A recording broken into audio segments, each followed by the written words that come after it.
Assalamu alaikum wa rahmatullahi wa barakatuh. Welcome guys. Today we're going to talk about objectivity and how this can actually come back to haunt you. So there's this thing that is happening right now. Many people that go into apologetics or even Dawah, I will extend it to Dawah too, because I will consider myself part of this whole movement, okay, of doing Dawah or engaging other people and showing them the problems in their beliefs and all these kind of things, apologetics generally, okay. So what you do is that you can go on an attack, you can go on defense, okay, and you can do whatever, okay.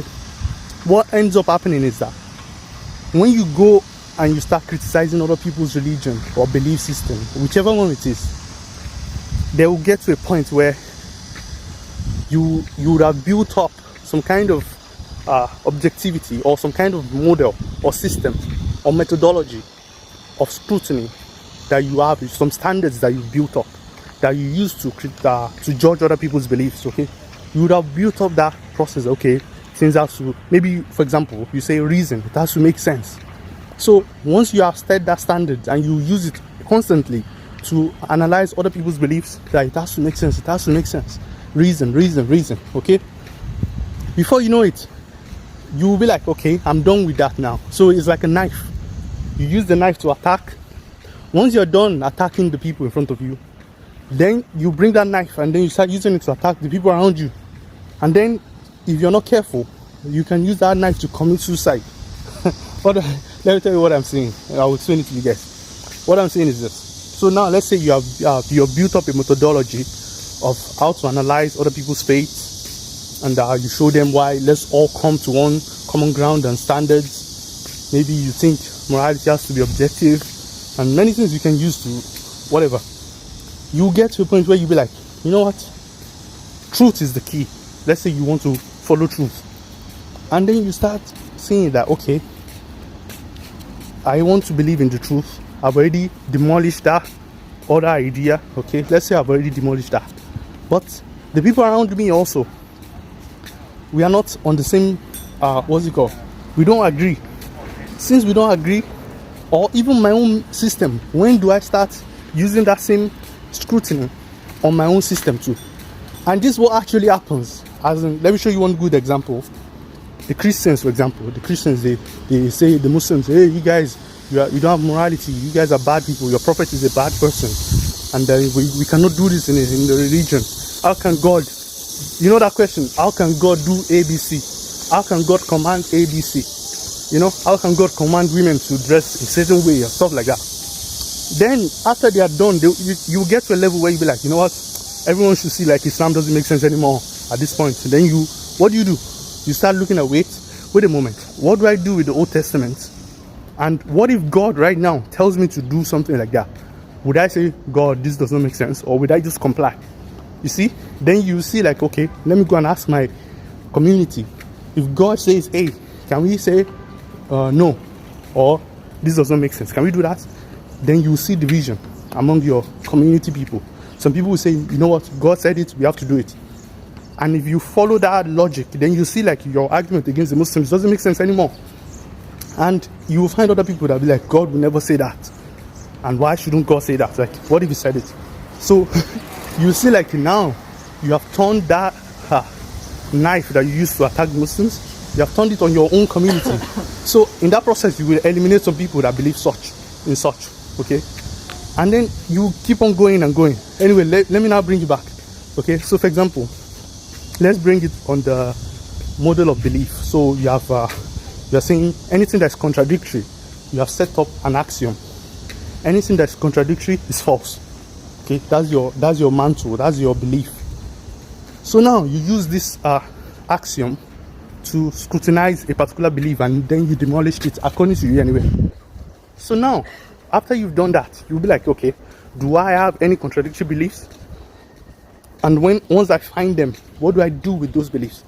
Am I going to follow my own standards? This is where the problem comes. And what if you don't see it and other people see that you're not applying the same standards that you use to attack other people? They will point it out. Maybe later. I've seen the works of scholars where they created the methodology but they didn't use it to the fullest sense. It's people after them that even showed why this same criteria can even destroy their own beliefs. Okay, so what I'm saying is that you will see this constant going back and forth. For example, let me give you another good example.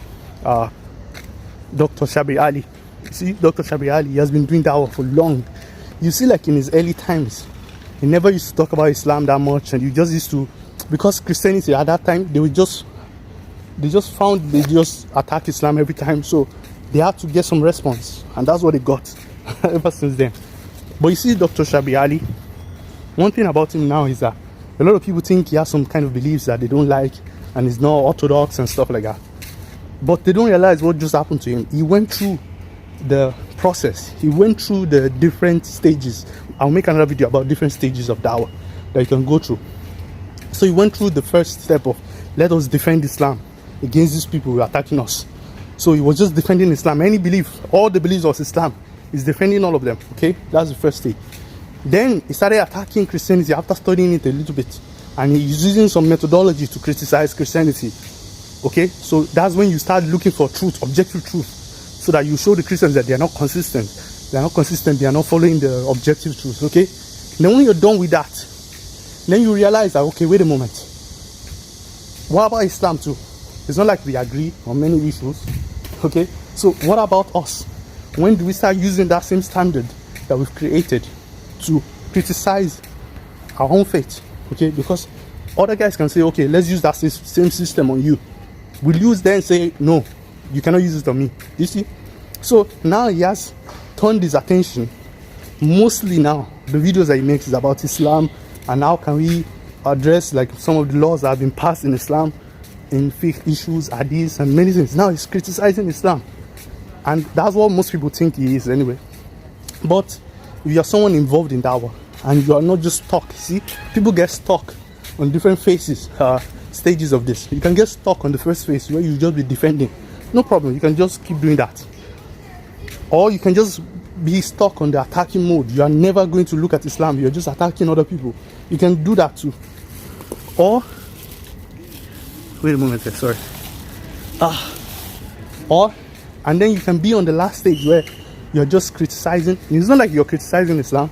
You want to find what is objectively true, because there are many beliefs like that. So now, some people have gone through all the phases, so they know.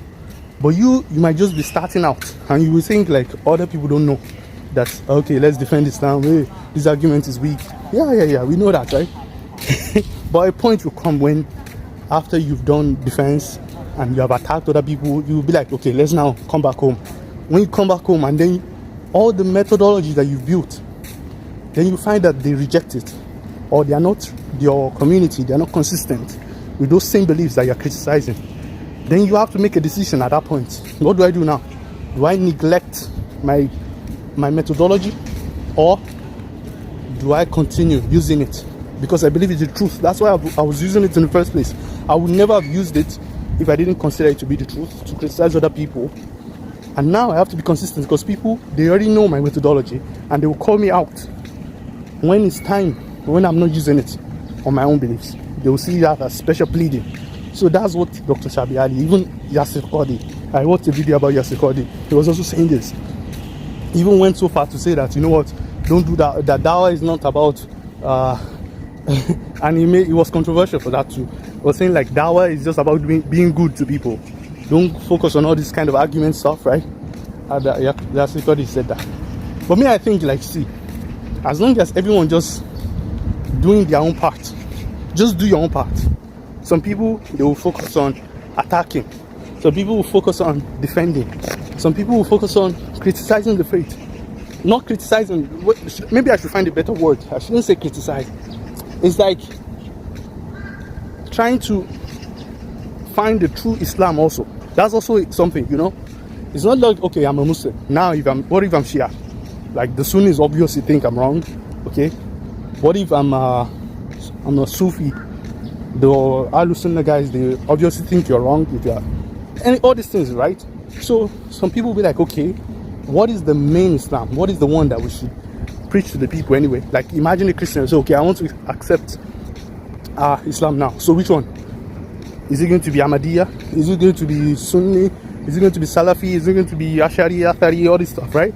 Those are those are also issues that you have to deal with. So you come back home and then you just be like, you know what? All these arguments, it doesn't work anyway. Like, it only works for people that are open-minded, and only very few people are open-minded, which was the point that Yaasir Qadi was making. That only few people are really open-minded. Most people, they already make their conclusions and they will not accept anyway. So at the end of the day, what happens is that you have to decide what you do. Do you just follow the tradition, or you see like, okay, this is exactly what the Christians were doing. They were not being consistent, and I called them out. So you guys, if you're not consistent, I'm going to call you out too. It might sound like weird, but yeah, I'm going to do the work, and now I'm turning my focus on Islam. Okay, so that is the three phases of Dawah that I think. And I think, see, at the end of the day, it's about truth and consistency. Are you going to be consistent, or are you going to do special pleading? Some people might not be able to see this because they are so biased. See, if you want to know what I'm saying, watch this video. Just search online cognitive biases. Search it, cognitive biases. If you want to go into Dawah, go and study that stuff. Then you see what I'm saying. You see how many biases you already committed to. Okay, for example, one, you have a bias of the first thing you ever heard. Since you were born, you were a Muslim. That's a bias already. It doesn't mean you are following the false ideology, but you need to recognize that other people have that bias with their own beliefs too. So you have to put that into account. So guys, let me see what you guys think about this. So see you guys later. Wassalamu alaikum wa rahmatullahi wa barakatuh.